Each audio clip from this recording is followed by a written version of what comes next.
The following podcast is going to contain spoilers for a book that came out almost a year ago, which is pretty crazy considering that the following issue hasn't come out yet and won't come out until later this month. Like I said, pretty crazy. Proceed at your own risk.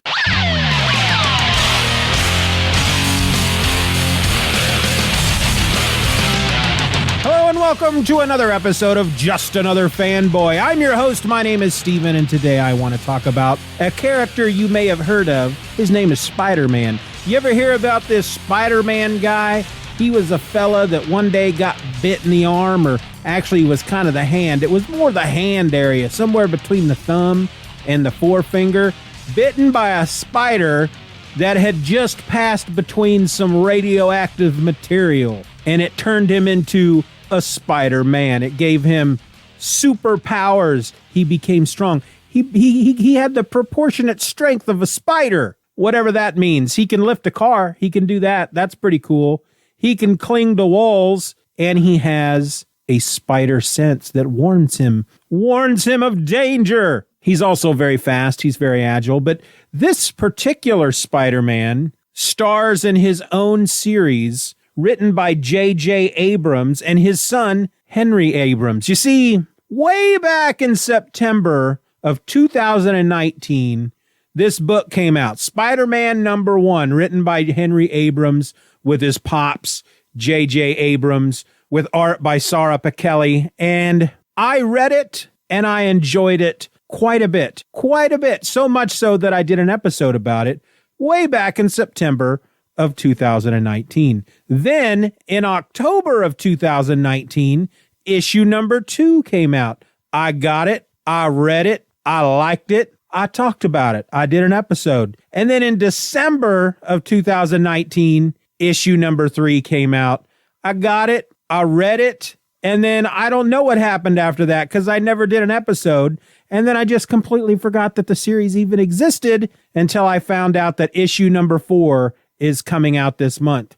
And I was scratching my head because I thought, issue #4 is coming out in December of 2020. When did issue #3 come out? I don't even remember issue #3 coming out. And I looked and I had issue #3 and I thought, well, maybe I never read it. So I read it. And I realized when I finished it that I had read it before. And then it dawned on me that almost a year had gone by between those two issues. Almost a year. How does that happen? Because here's the thing, folks. This is not an ongoing. This is a mini series. In fact, I'm pretty sure it's only 5 issues. So why in the frick would they even put the stupid comic book out unless it was done? Now, I keep meaning to go out there and look and see, why was Spider-Man delayed? Let's look. Let's just look that up real quick. Why was Spider-Man 4 by J.J. Abrams delayed? Let's see what the internet has to tell me. So here's an article from comicbook.com from March 21st of 2020 that tells us that they just recently concluded issue #3, which I'm not quite sure how that's possible because according to Comixology, issue #3 was released on December 18th, 2019. So I don't understand how March is considered recent unless comicbook.com is getting their information from Marvel Unlimited. I don't know. But this article goes on to say that issue #4 was supposed to be released on December 11th, which there's something wrong with this article because issue 3 was released on December 18th. I already said that. And then they delayed issue 4 to February 19th, and then they delayed it again till April 29th, and then they delayed it again to May 29th, and I just don't know what's going on. I don't know. They won't tell me. They won't tell me why it has been delayed. I don't know if it's J.J. Abrams' fault. Let's see what this website has to say. This says the exact same thing as the other website. So no idea why it's been delayed, but you think a company like Marvel would learn. It seems like whenever they work with a big name, non-comic book big name, Kevin Smith springs to mind, the books are always delayed. They're always miniseries, and they're always delayed midway through the book. So why don't they wait until it's done before they release it? This is not in canon. there are not other books that depend on this book to tie into it. Why sit on the frickin' story for a year between issue 3 and 4? I have no idea when issue 5 is coming out. 4 is coming out this month. I don't know when 5 is coming out. But since I have Marvel Unlimited, I have to wait 3 months before I read issue number 4. But I did reread issue number 3, and I figured, well, I talked about issues 1 and issue 2, so I might as well talk about this one. Because even with the delay, it's still a fairly good issue. So you can go back and listen to the first 2 episodes I did on issue 1 or in issue 2. But instead, if you don't want to do that, let me just read you from the previously area in this issue, just to catch you up, just so you kind of know what's going on. Peter Parker was Spider-Man. He protected New York City and everyone in it when monstrous cyborgs, Cadaverous and his children, attacked. Spider-Man was the last hero standing. He saved the city, but many died that day, including Peter's wife, Mary Jane. Ben Parker, Peter and Mary Jane's son, spent most of his childhood under the care of his great Aunt May, as Peter's international reporting kept him far from home. Still, distance couldn't keep Ben from becoming like his father in some physical, spider-like ways. A new friend, Faye Ito, inspired Ben to use his abilities, and luckily, Aunt May had an extra spider suit or two around the house. Video of the new Spider-Man saving a man from a building collapse reached across the world to Peter and to Cadaverous. So that sets us up for this issue. Now, Peter has learned that Ben has been going out, or at least once or twice has gone out in the costume, has become the new Spider-Man. Peter's not too happy about it because the last time he was Spider-Man, his wife died. And so he's kind of given it up, and he doesn't think Ben should be doing it either, because all it does is just bring nothing but tragedy to it. It's only ever brought tragedy to Peter's life.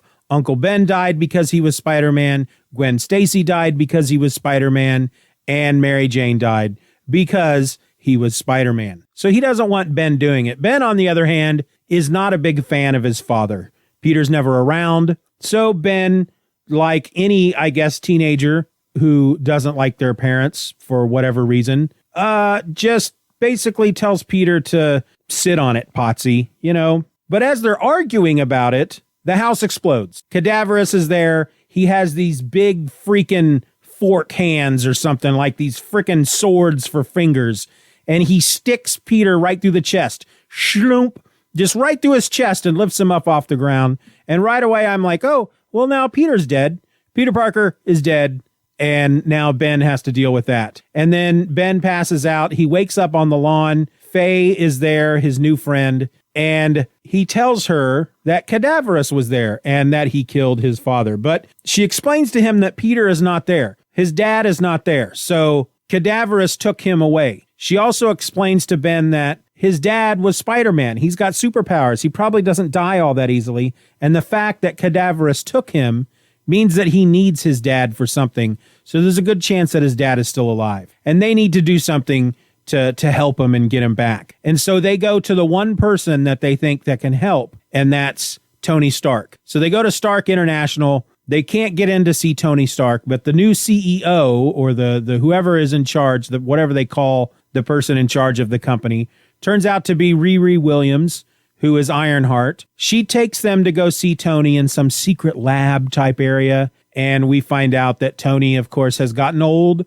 He's got gray hair. He's got a gray beard. He's got a man bun, and he is very drunk. And at one point, he actually signs his name on Ben's face. I don't know why. They don't really explain it. I don't know if you're supposed to go, oh, he's so drunk, he just wrote his name on Ben's face.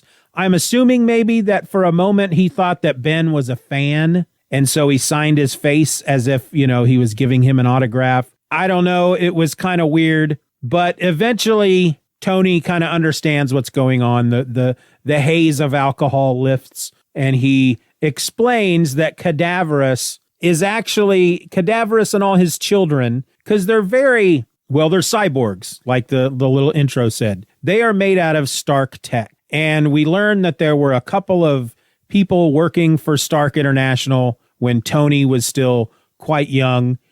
before he started really working for his dad and doing stuff at Stark International. And their job was not to create weapons, but to create medicine. And they had created these pods, and they would put people in the pods, people who were dying, and they were trying to find cures for them. And anybody that survived the process evidently came out of the pod full of anger, and they weren't quite the same ever again. And so we're assuming that these are the children of Cadaverous. One of these two doctors died. The other one, we don't know if that person is Cadaverous. Tony mentions that there is a toxin created using Richard Parker's blood, which is Peter Parker's dad or Ben Parker's grandfather. So maybe we're going to find out that Cadaverous is Ben's grandpa. I don't know, but they need Peter because Peter has the Parker blood, and it's the key to whatever it is that Cadaverous needs to quote unquote heal his children or whatever. And I guess Tony and Riri and Ben, I guess they're at one point they're gonna maybe get something going to go help Peter, but then at the very end of the issue, the Hulk, Captain America, Thor, and Black Widow show up, but it's not them. It's like cyborg, weird, cadaverous versions of them. We have been told so far in this series that the only heroes that have been left alive from whatever may have happened previously were Peter Parker and Tony Stark. When Riri Williams takes Ben and Faye to go see Tony, she takes them into this like park area behind or adjacent to Stark International, where there are statues set up of Thor and the Hulk and Captain America and Black Widow.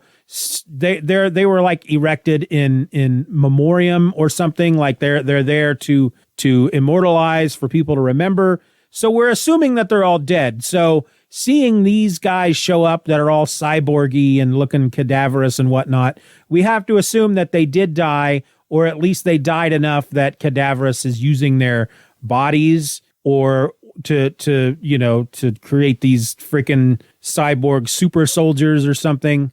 But it was a pretty fun issue. Tony Stark was kind of fun. I'm still not quite down with the writing style that J.J. Abrams and Henry Abrams. I don't know who's doing the bulk of the writing. I don't know who's actually scripting it. I don't know if Henry had the idea and he's talking about it, talking it out with his dad, and his dad is the one typing it all up. I don't know, but there are moments in the book that just read very weird, like they've skipped a whole page or something, and just stuff that happens really fast and very choppy. And I'm not quite on board really yet with the writing style. Fortunately, Sara Pichelli, the artwork is just freaking gorgeous. And whatever faults we may find with the writing, the art really kind of makes up for that. So I'm still having fun with it. I'm still along for the ride. I will read issues 4 and 5 through Marvel Unlimited, which means issue number 4 hits the stands on December 23rd, I think. Let's look and see if that's a Wednesday. Yes, December 23rd, which means it won't be on Marvel Unlimited until the week of March 23rd. And I have no idea when issue number 5 is coming out. I haven't seen anything about it. For all we know, it could be another year from now before issue 5 comes out. It's possible. Obviously, they let a year go by between issues 3 and 4, which, again, just seems insane. And I got to kind of wonder, what is, if the delay was on the writer's side, what does the artist do during that delay? Are they free to go find other work? Are they, is the artist in the middle of another job when finally the script for issue 4 came in? And I would like to think that if it's the writer's fault, that Marvel would work with the artist and say, okay, well, you just go, we'll give you some other books to work on. We'll give you some other work, some other jobs. You can do freelance. You can do your own creator-owned stuff. When we get the script, if you're in the middle of something else, you can wait. I mean, heck, we've delayed it a year. What's another couple of weeks while you finish whatever book you're on? I would like to think that Marvel would do that, and they wouldn't say, oh, you're in the middle of a book. Well, too bad, because here's issue number 4. We need it tomorrow. Tomorrow. I know it takes a month or so to draw a book, but if anybody knows why it was delayed, again, I'm just assuming it was the Abrams issues that caused this delay. But at the same time, I don't know that I've seen a lot of stuff in that year come out from Sara Pichelli. So maybe it was the artist in this case, but maybe it wasn't, because just because I didn't see anything from Sara Pichelli doesn't mean there wasn't stuff out there. I should look that up before I just start making baseless claims against people I've never met. But dang, that art is freaking beautiful. I would read most anything that this artist puts out. And I need to go back and, because from what I understand, they did Ultimate Spider-Man at one point. I should seek out more of their work, because it is really, really, really, really, really nice looking. So that, I guess, is my short little review of issue number 3. Was it worth waiting a year? No, not at all. Or actually, I can't say that, because I didn't wait a year for issue number 3. I'm waiting a year for issue number 4. And because issue number 3 ended on such a cliffhanger, issue number 4 better feed me cheesecake or something while I'm reading it, because I don't understand how anybody can justify a delay like that. Unless there was a family tragedy. I understand that J.J. Abrams, maybe that was when he was working on Star Wars at some point in the middle of there. I don't know. You think they would think that kind of stuff through, though? Again, you would think that they would wait until the entire script was done. But again, I'm just guessing on whose fault it was. I'm just assuming it was the writer, just simply because this is not a comic book writer. This is a very busy Hollywood big name person. And so I'm just laying the blame on them. And it could be some other reason altogether. If you know, let me know. Feedback at StephenOrelse.com. That's it. That's the episode. That's all I got. Join me back here next week. I think the next episode we got coming out on Tuesday is G.I. Joe Part 5. And then this weekend is my next live stream. And this weekend on Sunday, I'll be talking to Sean Pryor. So if you have not subscribed to the Just Another Fanboy YouTube channel, what's up with that? I mean, it doesn't cost you anything. You don't even have to go over there and look at the videos. Just hit the subscribe button, walk away, go have a steak or an eggplant if you're a vegetarian. I'm not asking you to freaking cure cancer or split the atom. Hit a freaking button. What's the deal there? What's your problem? I should probably not act like that toward people who might someday listen to the show. Of course, you're already listening, or you wouldn't have heard me. You wouldn't have heard me talk about it, he says in his stupid way. Anyway, that's it. That's all I got. I'm going to wrap it up. My name is Steven. I'm just another fanboy. Be nice to each other. Wear a mask. Stay safe.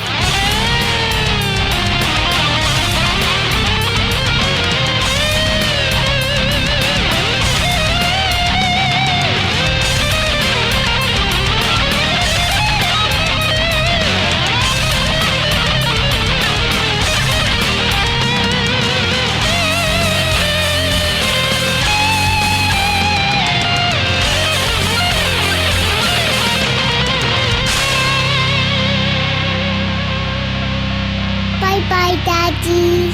Bye-bye, Daddy. Good job. Speed-a-doo, speed-daddly-doo, speed-ba-ding-dang, spaddly-ding-dong-ba-dong-dong-dang. Microphone check. That's the thing. Word up. Hello and welcome to another episode of Just Another Fanboy. I'm your host. My name is Steven. I think I'm going to try that again.